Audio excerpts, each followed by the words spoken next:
Terima kasih Anda masih bersama kami. Bagi Anda yang baru saja bergabung, kami hadirkan kembali 3 berita utama hari ini. Cabut PPKM, pemerintah Kota Solo mulai menerapkan lepas masker di lingkungan Balai Kota Solo. Pasokan berlimpah karena petani mulai panen. Harga berbagai jenis sayur dan bawang merah di pasar tradisional di Boyolali anjlok. Kunjungi korban banjir di Kota Pekalongan, Gubernur Ganjar Pranowo menghibur anak-anak agar tidak stres.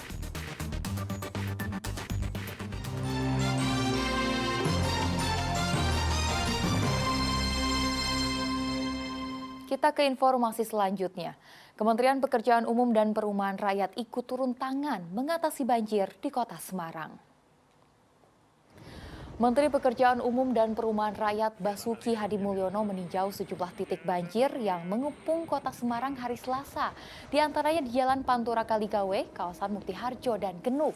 Basuki mengatakan penambahan pompa dalam kapasitas besar yang didatangkan dari Balai Besar Wilayah Sungai Solo, Jogja, Serayu Opak, Cimanuk, dan DKI Jakarta diharapkan menjadi solusi mengatasi banjir Semarang.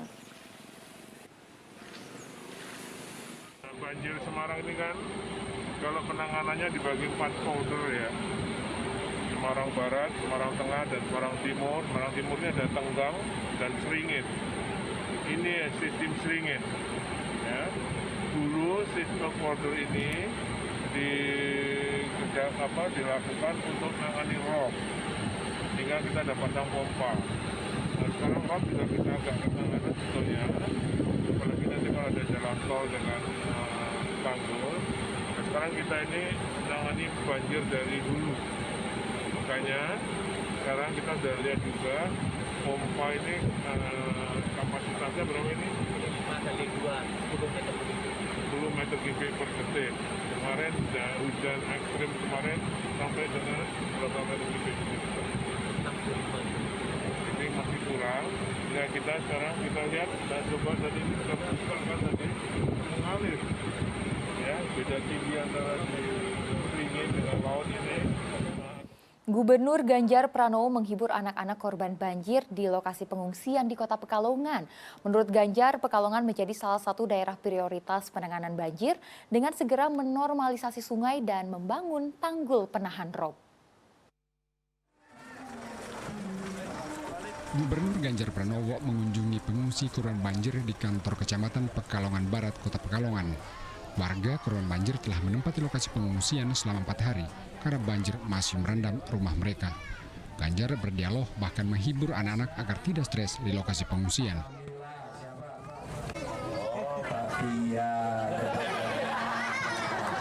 Siapa lagi?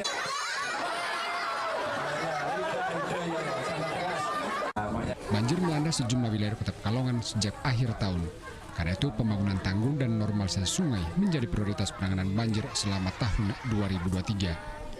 Dari Pemprov, tapi alhamdulillah respon pusat kemarin bagus ya. Tidak hanya BMKG, terus kemudian BNPB, tapi PUPR hari ini hadir. Pak Menteri kemarin telepon saya, datang ke Semarang.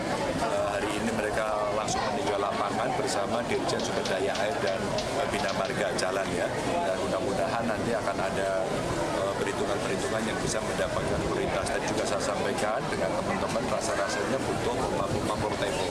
Maka ini akan kita dorong untuk menyiapkan lah bantuan-bantuan itu termasuk di tempat-tempat lain. Makanya satu persatu lah. Tanggul sini nanti kita tuntaskan, tapi ada satu sungai yang betul cepat ya di sini. Sungai betul Mas? Bermi. Nah, Bermi ini yang di Pekalongan untuk perhatian. Ketinggian banjir di sejumlah titik sejak Sabtu lalu rata-rata mencapai 1 meter. Curah hujan tinggi yang menyebabkan sungai meluap dan tanggul jebol diperparah air pasang membuat kondisi banjir kian parah. Kuncoro Wijayanto melaporkan dari Kota Pekalongan. Dampak cuaca buruk, harga ikan laut di Pasar Lalung Kabupaten Karanganyar dan di Kota Semarang naik lantaran pasokan ikan dari laut berkurang. Karena pasokan ikan dari laut berkurang, hanya ada 2 lapak di Pasar Lalung yang dibuka. Sementara para pedagang lain tidak bisa berjualan lantaran tidak adanya pasokan dari para nelayan. Akibat pasokan kurang, harga ikan naik antara 2 hingga Rp10.000 per kilogram. Harga udang saat ini misalnya naik menjadi Rp90.000 per kilo dari sebelumnya Rp80.000 per kilogram. Cumi-cumi naik dari Rp70.000 menjadi Rp80.000 per kilo. Ikan tuna naik menjadi Rp45.000 dari Rp40.000 per kilogram. Kondisi ini dipicu cuaca buruk sehingga nelayan tidak berani melaut.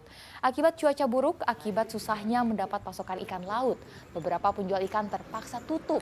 Mereka memilih menunggu pasokan kembali normal.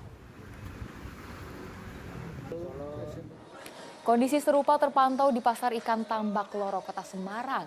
Hampir semua jenis tangkapan laut mengalami kenaikan dari Rp8.000 hingga Rp30.000 per kilogramnya. Seperti ikan tongkol dijual Rp35.000 yang sebelumnya Rp28.000. Ikan kakap naik dari Rp55.000 menjadi Rp70.000 per kilogram. Dan kenaikan tertinggi terjadi pada jenis kepiting. Kini dijual Rp120.000 dari sebelumnya hanya Rp80.000 per kilogram. Sedangkan udang dijual Rp150.000 dari sebelumnya Rp120.000 per kilogram.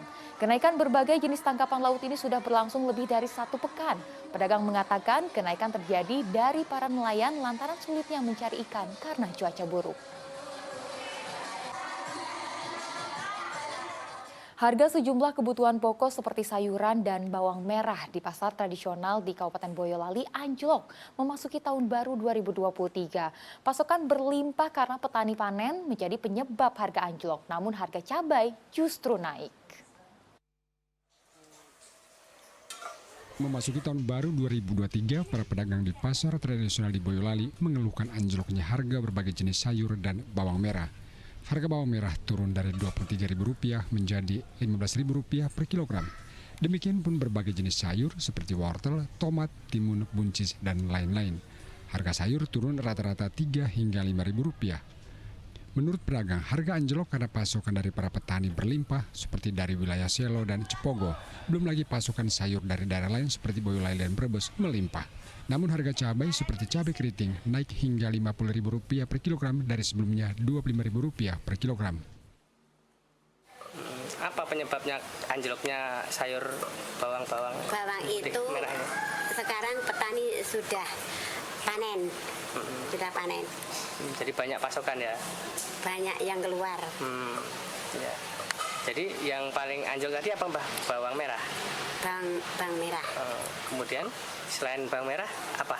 Ada yang turun drastis? Ada yang turun apa ya? Tomat.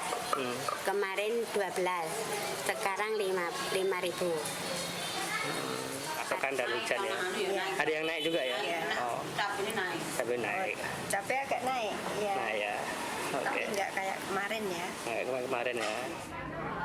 Berbeda dengan di Kabupaten Boyolali, harga sayur dan cabai di pasar tradisional Balendo, Purworejo justru naik. Kenaikan paling terasa pada komoditas cabai. Cabai rawit naik dari Rp50.000 menjadi Rp75.000 per kilogram. Cabai di Porto saat ini untuk cabai hijau Rp20.000, cabai keriting Rp45.000, sama cabai rawit merah itu Rp70.000. Bu, sebelumnya berapa sih Bu harganya? Harganya sebelumnya cabai yang hijau itu 18, yang itu 40, yang itu 50 cabai rawitnya. Namun harga cabai dan sayur menurut pedagang lantaran pasokan dari para petani berkurang karena gagal panen. Yulianto dan Wahyudana melaporkan dari Kabupaten Boyolali dan Purworejo. Banjir masih menggenangi Jalan Pantura Kaligawe Semarang pada Rabu siang, namun kendaraan besar seperti truk sudah bisa melintas. Hampir 1 pekan Jalan Raya Pantura Kaligawe yang menghubungkan kota Semarang dan Demak terendam banjir dengan ketinggian mencapai 50 hingga 70 cm pada Rabu siang. Namun truk besar sudah bisa melintas meski harus berhati-hati agar tidak terperosok. Sejumlah sepeda motor dan minibus yang nekat menerjang banjir mogok di tengah banjir sehingga kendaraan terpaksa didorong. Menurut warga, ketinggian banjir di sejumlah titik masih tinggi antara 50 hingga 70 cm. Masih banjir Mas, tapi ini ada surut. Lumayan ini surutnya. Untuk kemarin saat dada sini. Tapi ini masih tinggi ya Mas ya? Ya masih tinggi. Kira-kira berapa ya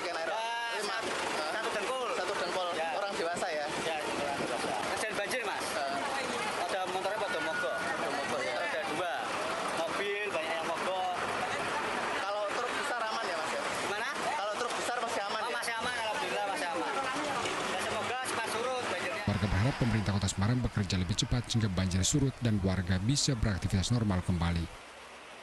Ali Mustafiri melaporkan dari Kota Semarang.